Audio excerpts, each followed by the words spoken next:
देखिए, मैंने अपनी कई वीडियो में बताया है कि ओवर ग्रीड और ओवर फियर भी निवेशक को नुकसान पहुंचाती है। तो जब मार्केट गिरती है तो इन्वेस्टर क्या करता है कि वो फियर में आ जाता है। तो फियर में आकर वो क्या कर जाता है कि अपने पोर्टफोलियो को एज इट इज छोड़ जाता है, जिससे उसका लॉस और भी ज्यादा बढ़ता जाएगा। अगर आपके पास कुछ कैश बची हो तो उन स्टॉक्स को बाय करना चाहिए जो गिरावट में अवसर के लायक हैं। जैसे अगर कोरोना टाइम की ही बात करें तो कोरोना में सारे स्टॉक गिर रहे थे, लेकिन कुछ स्टॉक ऐसे थे जो आने वाले टाइम में बड़ी जल्दी रिकवर होने थे, जैसे कि फार्मा के, मेडिसिन के। जैसे ही आपने कारणों को समझा, अगर आपके पास पैसा है तो इन्वेस्ट सम मोर मनी, आप और भी पैसा इन्वेस्ट कीजिए। डर के अपने स्टॉक को या अपने पोर्टफोलियो को छोड़ देने का कोई लॉजिक नहीं है। जैसे मैंने आपको पीछे बताया, नंबर 3 कारण में बताया कि रिस्पेक्ट स्टॉप लॉस। अगर आपने स्टॉप लॉस की रिस्पेक्ट की होगी तो आपने स्टॉप लॉस पे वो लॉस बुक किया होगा, जो थोड़ा सा लॉस आपका बना उसमें आपको मनी भी मिली होगी, क्योंकि सेल किया होगा तो अमाउंट जो है मार्जिन बड़ा होगा। तो अगर मार्जिन बड़ा है तो उससे पैसा आपके पास अकाउंट में आया होगा। तो उस पैसे से आप क्या कर सकते हैं कि वो स्टॉक ले सकते हैं जो आने वाले टाइम में या इस आपदा में या इस गिरावट के कारण के बाद जिनको अपॉर्चुनिटी मिलनी है, उन स्टॉक्स को आप ले सकते हैं। क्योंकि फ्रेश इन्वेस्टमेंट आपको उस रेट पे होगी जो गिरा हुआ स्टॉक का रेट होगा, और वो रिकवर भी जल्दी होगा।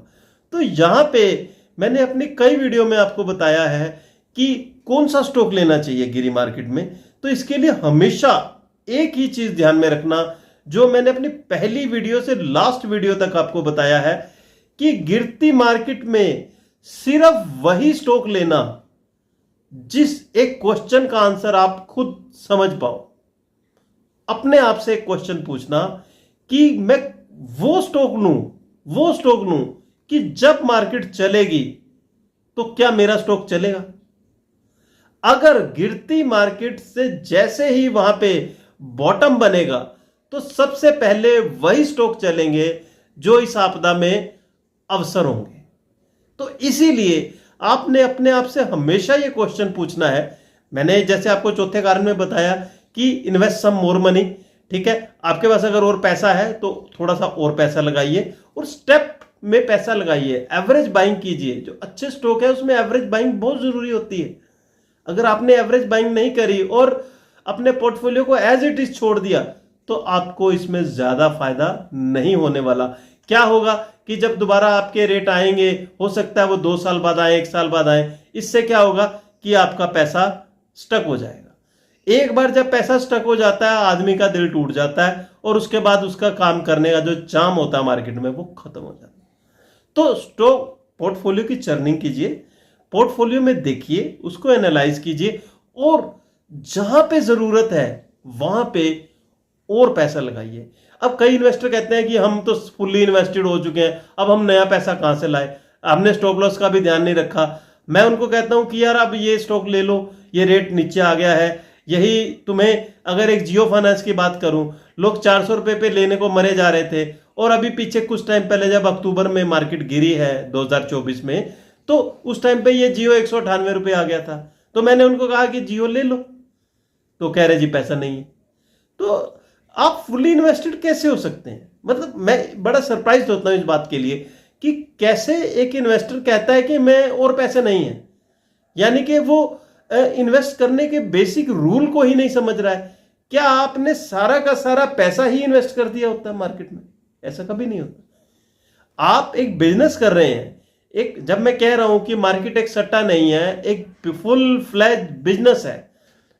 अगर आप एक बिजनेस कर रहे हैं तो ऐसा थोड़ी होता है कि सारा पैसा बिजनेस में एक ही बार में लगा देते हो, ऐसा कभी नहीं होता। सिर्फ इसका एक ही रीजन होता है, अकाउंट में पैसे पड़े होते हैं लेकिन इन्वेस्टर डरता है। सिर्फ एक बात ध्यान रखिए, इन्वेस्टर डरता है। वही जियो 400 रुपए में लेने के लिए लोग भाग रहे थे, जिसके बारे में मैं आज भी कह रहा हूं ये स्टॉक जो है 1000 रुपए का हो जाएगा। लेकिन जब वो 200 पे आया तो लोगों ने नहीं लिया। उस केस में रिटेल इन्वेस्टर ने अपना स्टॉक बेच दिया और एफआईज बल्क डील करके या प्रमोटर या जो भी बड़े बड़े इन्वेस्टर थे उन्होंने इसको भर लिया और विद इन 1 मंथ 1.5 से 2 महीने में स्टॉक फिर से 300 रुपये आ गया। 50% रिटर्न मिल गई, नीचे 200 से 100 रुपये बढ़ गए, 50% रिटर्न मिल गई और वहां पे रिटेल इन्वेस्टर डर गए। ऐसा नहीं होता है। हाँ देखिए, 100 में से 5% लोगों के पास ऐसा हो सकता है कि जब मार्केट गिरी हो सकता है उनके पास और इन्वेस्टमेंट ना हो लेने के लिए, लेकिन मेरा मानना है कि 95% लोग ऐसे या 90% लोग ऐसे होते हैं जिनके पास पैसा होता है। मैं अपनी बात भी करूं, मैं भी जब पहले शुरू में इस मार्केट में आया था तो मार्केट गिरती थी तो मैं पैनिक होता था। 2008 की मार्केट का फॉल मेरे को याद है। उस टाइम पे मैंने आरकॉम में इन्वेस्टमेंट कर रखी थी, रिलायंस कॉम में, और उस टाइम आरकॉम बहुत मतलब हैवी रेट का होता था और वो उसमें 20% के डाउन सर्किट लगते थे। तो पैनिक वहां पे मैं भी हुआ, लेकिन उस पैनिक में नुकसान भी किया।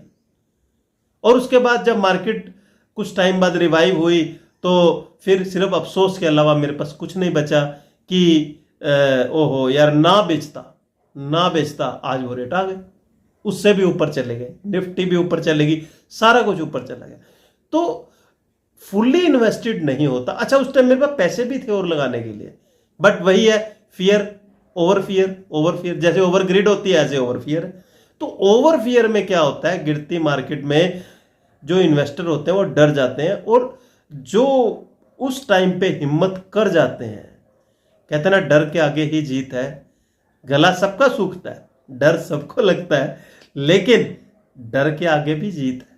हमेशा याद रखिए, डर के आगे जीत है। तो जीतने के लिए नीचे हमें हमेशा एक इन्वेस्टमेंट अमाउंट बना के रखनी है। कभी भी अपने आप को ऐसा नहीं है कि 100% इन्वेस्टेड कर दिया, ये बात गलत है। अगर आप ऐसा कर रहे हो तो फिर तो आप जुआ ही खेल रहे हो कि एक ही जगह पे सारे पैसे लगा दिए। नो, अगर आप इन्वेस्टमेंट को समझते हो, फाइनेंस को समझते हो, आपको नहीं समझते तो मैं बता रहा हूं कि कभी भी एक टाइम पे सारा पैसा एक स्टॉक में मत इन्वेस्ट कीजिए। उससे क्या होगा कि आपके नुकसान के चांसेस ज्यादा है। तो जब मार्केट गिरे तो आपने सब काम करते हुए चौथे नंबर का जो ये काम है कि एडिशनल फ्रेश इन्वेस्टमेंट जरूर लगानी है। वो 2 तरीकों से हो सकती है, या तो आप और पैसा लगा सकते हो, या जो अगर आपने स्टॉप लॉस का ध्यान रखा तो उससे भी आपको पैसा मिलेगा, क्योंकि स्टॉक आपने सेल किए होंगे तो आपको पैसा मिलेगा। तो वो पैसा भी यूज हो सकता है नीचे रेट पे स्टॉक लेने के लिए, या फिर आप एडिशनल पैसा भी लगा सकते हो। यहां पे एक क्वेश्चन राइज होता है कि कितना पैसा लगाएं। तो आप मार्केट के फॉल का कारण अगर जान चुके हो और एक लेवल निफ्टी का या स्टॉक्स का आ गया है तो उस पर आप खुद एनालाइज होगे कि यहां पे मेरे को और कितने लेने चाहिए। कि हमें अगर सपोज कीजिए मेरे पास 100 स्टॉक पहले पड़े हैं और ये स्टॉक इस रेट पे आ गया है, तो यहां पे मेरे को 25% या 30% पैसा और लगाना चाहिए। और आपको लगता है कि जब बॉटम हो गया है तो वहां पे आप ज्यादा अमाउंट लगा दीजिए। तो कहने का मतलब ये है कि नई इन्वेस्टमेंट के लिए हमेशा मार्केट में अपॉर्चुनिटी रहती है। ये बहुत बड़ी बात है, लोग नहीं करते, इसीलिए नुकसान में जाते हैं।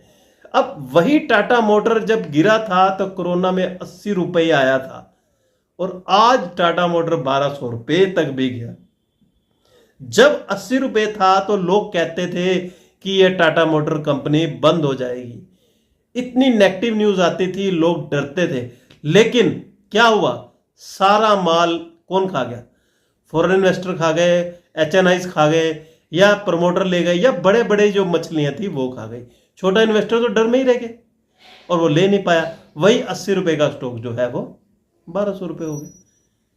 तो खुद सोचिए, इन्वेस्टमेंट अगर आप काम करने आए हो, बिजनेस करने आए हो, तो ये बहुत बड़ी बात है कि स्टेप में बाइंग करनी है और उसके बाद जब मार्केट गिरती है तो एक परसेंटेज ऑफ अमाउंट वहां पे जरूर लगानी है कि उस रेट का स्टॉक भी आपके पास होना चाहिए। अगर आप मार्केट में पैसा कमाना चाहते हो तो एवरेजिंग और हेजिंग, ये 2 चीजें समझो। इसके लिए मैं एक अलग से वीडियो भी बनाने जा रहा हूं कि एवरेजिंग क्या चीज़ है। इतनी इंपॉर्टेंट है एवरेजिंग कि आपको इतना बढ़िया रिटर्न देगी कि आप एक्सपेक्ट भी नहीं कर पाएंगे। तो दोस्तों, जब भी मार्केट गिर रही हो तो आपके पास नीचे लेने के लिए हमेशा पैसा होना चाहिए। कम हो ज़्यादा हो ये डिपेंड आप पे करेगा। हाँ, 5-7-10% इन्वेस्टर ऐसे हो सकते हैं जिनके पास पैसा सच में ही ना हो, लेकिन अधिकतर लोगों के पास पैसा होता है लेकिन वो डर के कारण नीचे नहीं लेते। कहते हैं ना कि चढ़ते सूरज को तो सब सलाम करते हैं, जब कोई गिरता है तो कहता है 2 थप्पड़ मैं भी मार दूं। सब गिरते को मारते हैं, तो ऐसा ही होता है। इसीलिए लोग छोड़ देते हैं अपने पोर्टफोलियो को, स्टॉक को। ऐसा नहीं करना। कई लोग मार्केट में आजकल जैसे म्यूचुअल फंड में बहुत इंटरेस्टेड हो गए हैं और एक अच्छा कॉर्पस जो है म्यूचुअल फंड की तरफ हर महीने जा रहा है। हर महीने 25 से 30 हजार करोड़ रुपए की फ्रेश म्यूचुअल फंड में इन्वेस्टमेंट हो रही है और एक बहुत ही बड़ा AUM मतलब एसेट अंडर मैनेजमेंट जो है म्यूचुअल फंड का बनता जा रहा है। तो म्यूचुअल फंड भी जो मार्केट का एक अहम हिस्सा हो गए हैं। अगर जो इन्वेस्टर म्यूचुअल फंड में काम करते हैं तो उनको हो सकता है कि कुछ वो पैनिक में आके अपने सारे कहीं म्यूचुअल फंड रिडीम ही ना करवा दें, यानी कि उनको मैच्योर ही ना करवा लें। तो ऐसा नहीं करना। जो भी म्यूचुअल फंड वाले काम करने वाले इन्वेस्टर हैं उनको सिप को स्टॉप कर देना चाहिए। उस टाइम पे हो सकता है रिडीम। तो देखिए कि अगर आपका कोई सेक्टोरियल फंड है या थीमेटिक फंड है, कोई थीम बेस्ड फंड है और उस थीम बेस्ड फंड से हो सकता है कि आपको नुकसान ज्यादा होने के चांसेस हो, तो उस म्यूचुअल फंड को तो देखिए रिडीम करवाया जा सकता है या उसकी सिप को कुछ समय के लिए बंद करवाया जा सकता है। जब भी सिचुएशंस जो होंगी वो अंडर कंट्रोल होंगी तो उस केस में आप उसको चला सकते हैं। जैसे कि अगर मैं एक एग्जांपल दूं कि अब जैसे वार का टाइम था, युद्ध का टाइम हुआ, इंडिया पाकिस्तान में, भारत पाकिस्तान में युद्ध हुआ, तो उस टाइम पे स्टॉक्स जैसे भी 3-4 दिन युद्ध हुआ तो काफी स्टॉक्स गिर गए। लेकिन आप उस आपदा में किस सेक्टर को अवसर मिल सकता है? डिफेंस सेक्टर को, कंजम्पशन सेक्टर। कंजम्पशन सेक्टर जो होता है वो डिफेंसिव सेक्टर होता है। देखिए, कंजम्पशन सेक्टर और जो फार्मा स्टॉक हैं ये डिफेंसिव है। इनकी तो कभी भी इसमें मंदा नहीं आएगा। कुछ भी हो जाए, क्या लोग खाना पीना थोड़ी छोड़ देंगे, दवाइयां खाना थोड़ी छोड़ देंगे? हाँ, युद्ध के टाइम में तीसरा सेक्टर जो उभरा है वो क्या है? डिफेंस सेक्टर है। तो इन 3 सेक्टर के स्टॉक्स को तो फायदा हुआ ही है। आप खुद सोचिए। तो कहने का मतलब ये है कि जो इन्वेस्टर SIP में काम करते हैं, डायरेक्ट इक्विटी में काम नहीं करते, तो उनको उन अपने फंड्स को देखना चाहिए कि क्या ये जो आपदा आई है जिससे मार्केट गिर रही है, इस आपदा से मेरे जो भी सेक्टर म्यूचुअल फंड है क्या वो थीम बेस्ड है, सेक्टर बेस्ड है? अगर सेक्टर बेस्ड है तो क्या उनमें किसी ऐसे सेक्टर का फंड है कि जिससे मेरे को फायदा होने वाला?